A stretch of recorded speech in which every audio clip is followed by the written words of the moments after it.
Do you get any feedback from the younger members of your community, any antipathy between themselves and the police, or any attitudes? Not from our community. I have never come across any such complaint, because I think of the same phenomena which I have just described. Our community is, although it's oriental, different ethnic group, but it does not most often carry the same evils which belong to certain groups, because it is modeled on religious values, not only in just ideology, but practically we see to it that they carry those values in their conduct, and they become a part of their everyday life. So most of the Ahmadiyya youth, when you come across them, you'll find they're different. Different from not only their own respective people of their own respective countries, different from others as well. They have a different carriage, a responsibility. They want to do good to others. They don't want to be evil. So most often they don't have to face police at all. Why should they? But some of them, of course, there are exceptions in every society. You can't claim 100% purity or otherwise for any group. So I know some of them behave criminally, and they're apprehended as well. When they do, then we dissociate with them. We don't stand for them for their behavior. Sometimes we have to excommunicate them.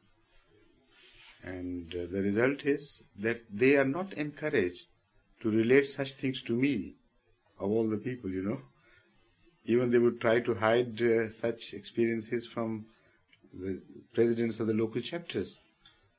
So if these things are happening, even if they suffer at the hands of some police so-called brutality, they would rather keep it to themselves than to let me know.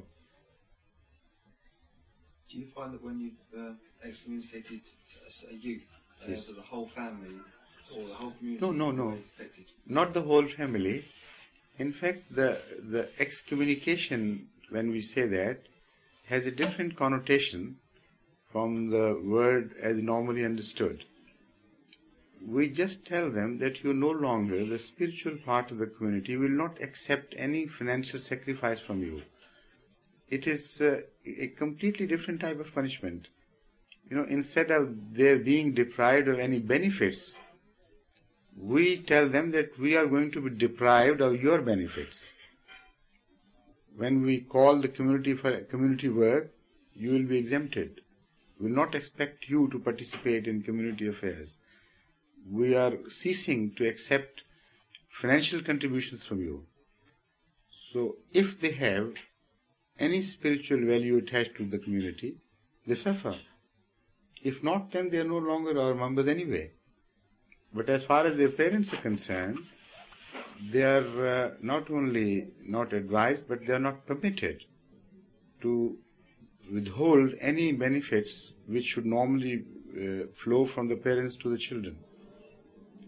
I mean, that sort of torture, coercion and compulsion is not permitted in the community. If it were, then the whole system of morality would crumble down. Because we don't believe in education through compulsions. That education doesn't mean anything. As long as the compulsion is there, you behave. The moment you lift the lid off, then the whole thing explodes.